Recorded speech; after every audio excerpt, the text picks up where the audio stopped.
No, the Denver Broncos should not trade Devaughn Vele. And I'm going to tell you why right now.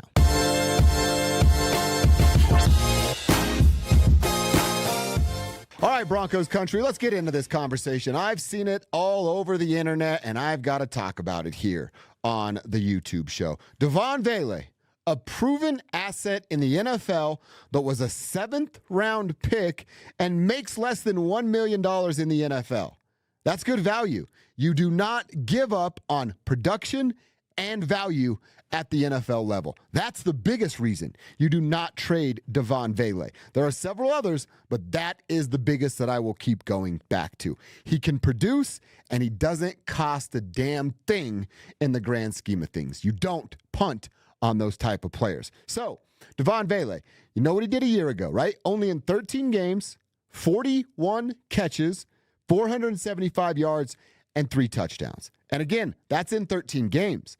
That's with him having a successful training camp, but still not really knowing what the dude can do or what kind of role he would carve out for himself in the first year. And the role that he carved out for himself, at least early on, was he was the second most reliable, trustworthy, I guess those are the same thing, but option for Bo Nix until about week 10 when Marvin Mims started to come on. But we're not here to talk about Marvin Mims. We're here to talk about Devaughn Vele.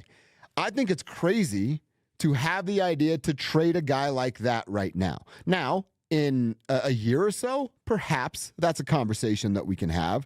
But you talk about all these pieces. And in fact, I did it right here on Monday's show. The 8 or 9 pieces that Bo has from playmaker perspectives versus the 1. And if you had Vele on it, he was a half last year, so maybe 1.5 from a year ago. You look at right now, and Devaughn Vele has been hurt. That's actually why we've seen more of Trent Sherfield on the practice field out there at Broncos Park, powered by Common Spirit. But I have a sneaky feeling that once Vele, I'm pretty sure it's his left leg that was banged up, once that thing is 100% right, I think he's going to get his reps back from a guy like Trent Sherfield. Now, Trent was brought here to mostly be a special teams gunner, and then, I'm using Sean's words here, the 5th wide receiver on the team. Devaughn Vele certainly is not the 5th wide receiver. Sherfield was getting a bunch of those reps at camp and looked good doing so. But I think once Vele comes back, those are his reps again, right? They say you can't lose your spot because of injury. Now, someone tell Wally Pipp that from all those years back, right? He certainly lost his spot because of injury, happened to do so to a future legend and Hall of Famer. But you're not supposed to lose your spot due to injury, and I don't think that Devaughn Vele has. So, with Devaughn Vele on the team, and I know why some people, my radio partner Cecil Lamia said it, hey, what about Pat Bryant? Don't you want room for that dude to develop and that dude to grow? I think I might be one of the guys the most high on what Pat Bryant can bring to this Denver Broncos team. And it's not a year and a half into his NFL career like Marvin Mims. It's not a 3-year ramp-up plan with another one of these long-term plan wide receivers. I think Pat Bryant can come and make an impact right now, right here, this season. Does that mean week 1 against Tennessee? Well, Tennessee sucks, so maybe. But is it a huge impact every single week for the first handful of weeks in the NFL season? I don't know that. I think that every rookie, and of course we're talking about Pat Bryant, you kind of get smacked in the face with NFL reality for the first 3 or 4 weeks of your NFL life, and that's going to take some time to adjust. And I'm willing to give Pat Bryant that time to adjust, just like everybody should. So in the meantime, are we still just going to rely on Courtland Sutton and Evan Ingram to do everything? They can do a lot, but you don't want that to be the 2 options because defenses are going to be able to figure that out and take those guys out of the game plan, make Bo throw the ball elsewhere. Good news is Bo's down to do it, and you do have guys like Devaughn Vele. You do still have Marvin Mims. You do have a Troy Franklin that's coming on. But think about this for a second. And again, going back to something we've said, you have Sutton as your 1, you have Ingram as your 2.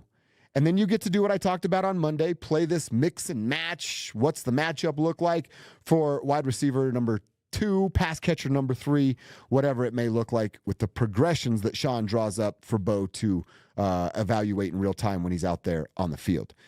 You can use Devaughn Vele as a guy that's playing that outside spot, I'm knocking on whatever the hell this table's made out of, and my fingers are crossed. Hopefully something doesn't happen to Cortland Sutton. But you can move Vele over to that spot where Sutton lives and never changes. He can also be on the inside if you wanted Sutton and Franklin on the outside. Now you have a slot guy that has some size, not a ton of speed, but enough speed to play in that slot. And if it's an inside corner, or better yet, a linebacker on a dude like Devaughn Vele, that's what's Shaq do? Barbecue chicken, right? That's an easy pitch and catch for Bo Nix to Devaughn Vele. So I'm not here to tell you that Devaughn Vele is a Denver Bronco for life and that Devaughn Vele could never be traded. One of the scenarios that was painted to me from Cecil Lammey was, well, what if someone called for a third? And it was a hypothetical because no one's going to do that.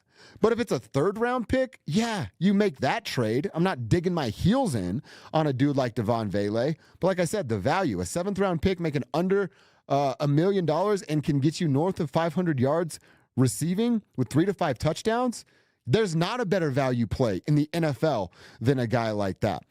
So the one way I think Devaughn could move this year or at the end of this coming year, when we get into the new league year, March of 2026, it's if Troy Franklin shines and continues to grow and evolve the way he has been throughout camp. Marvin Mims does the same thing. Now, Mims is more of a specialist. Troy's more of just a true traditional wide receiver.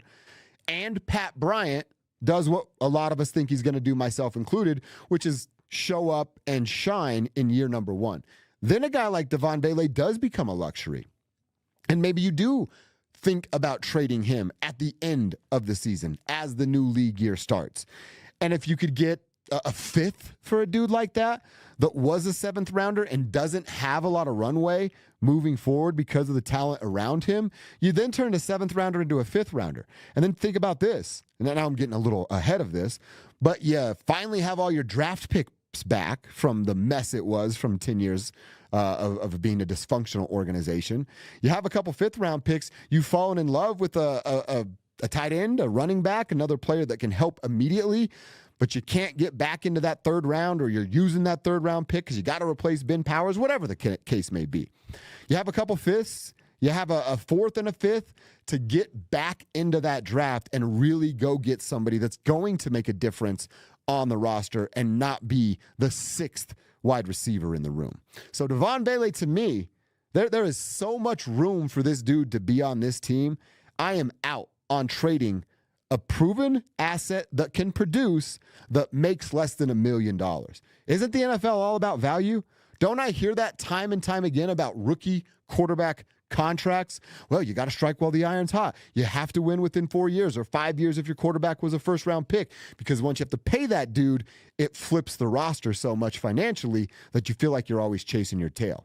Now, I know he's not a quarterback, and I know he's never going to break the bank as an older wide receiver with less NFL experience, but the more value contracts you have on your roster, the better chance you have at capitalizing on those value contracts and winning before you actually have to break the bank. So Devaughn Vele, I want to see you in orange and blue all season long. Then we can talk about what 2026 brings when we get to March of 2026. I'm not trading good assets that are playing on a value contract, and that's exactly what Devaughn Vele is. So it's a no from me, dog. I'm out. How do you feel about it? Broncos country, let me know in the comments section. I try to circle back, respond to some of you guys, as many of you as you can. But would you trade a proven piece that is a Devaughn Vele? Let me know in the comments, and I'll see you over there. While you're here, like, subscribe, check out everything we're doing on our Denver Sports YouTube. Shout out to all of you guys. We finally got up over 20,000 subscribers. We'd love for that number to just keep growing. So thank you for being a part of what we do. This has been Dover on Denver, and now I'm done.